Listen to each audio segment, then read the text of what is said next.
বাংলাদেশে ক্ষমতায় বসেছেন মোহাম্মদ ইউনূস এবং তারপরেই আমরা জানি হিন্দু নিধন শুরু হয়েছে এবং হিন্দুদের যে অত্যাচার যে নেমে এসছে এর বিরুদ্ধে বাংলাদেশের প্রথম সরব হন বা হিন্দুদের বা সংখ্যালঘুদের একত্রিত করেন যে মানুষটি তিনি চিন্ময় কৃষ্ণবাবু এবং আমরা জানি তার বিরুদ্ধেও মিথ্যে মামলা দিয়ে কিন্তু তাকে জেলে বন্দি করেছে এই মোহাম্মদ ইউনূস সরকার এবং পাশাপাশি শুধু তার মধ্যে সীমাবদ্ধ নয় আমরা জানি বাংলাদেশে এই হিন্দু নিধন নিয়ে বা হিন্দুদের উপর অত্যাচার নিয়ে পশ্চিমবঙ্গে যে মানুষটি সবচেয়ে বেশি সরব তিনি রাজ্যের বিরোধী দলনেতা শুভেন্দু অধিকারী।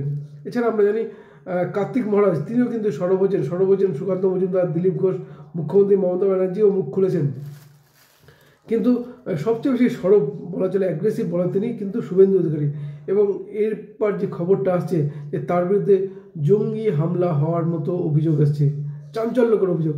কেন বলছে কথা সব কিছু আলোচনা করবো আজকের এই ভিডিওতে। নমস্কার, আমি সত্যজিৎ পাল।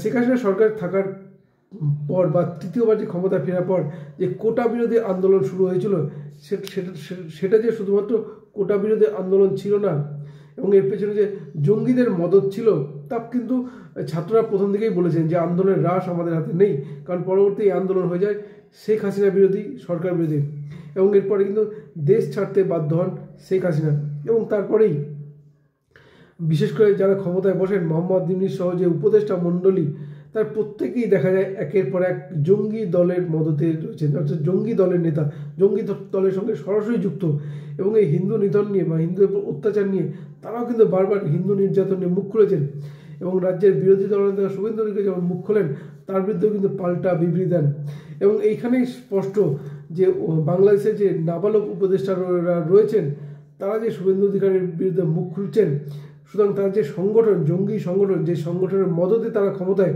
সেই জঙ্গি সংগঠন তারা কিন্তু হাত পা গুটিয়ে বসে থাকবে না।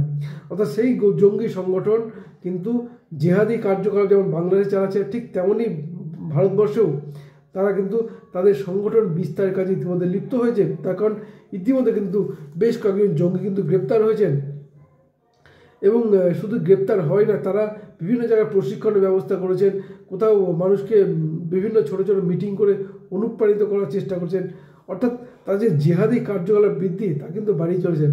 এবারে যে অভিযোগটা আসলো যে শুভেন্দু অধিকারীকে হত্যার ষড়যন্ত্র, অর্থাৎ শুভেন্দু অধিকারীর বিরুদ্ধে জঙ্গি আক্রমণ হওয়ার সম্ভাবনা, কিন্তু কেন্দ্রীয় গোয়েন্দা সংস্থা এই রিপোর্ট দিয়েছে এবং যার ফলে কিন্তু নড়েচড়ে বসেছে রাজ্য প্রশাসনও।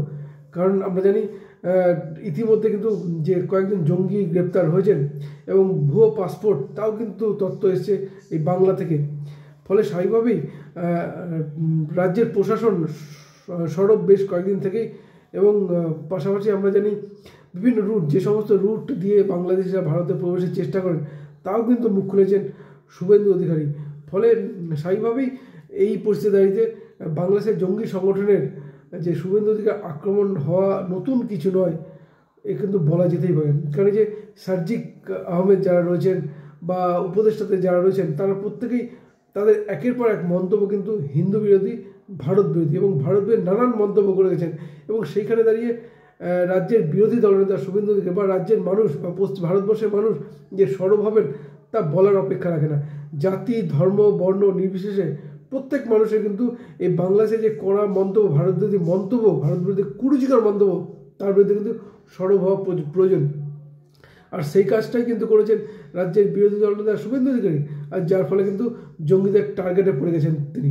কিন্তু আমরা জানি ভারতবর্ষের নিরাপত্তা ব্যবস্থা অত্যন্ত জোরদার এবং গুপ্তচর সংস্থা অত্যন্ত সক্রিয়, ফলে এই সমস্ত বাংলাদেশের নাবালক জঙ্গি সংগঠনেরা খুব একটা যে বিস্তার ঘটাতে পারবে না তা বলার অপেক্ষা রাখে না।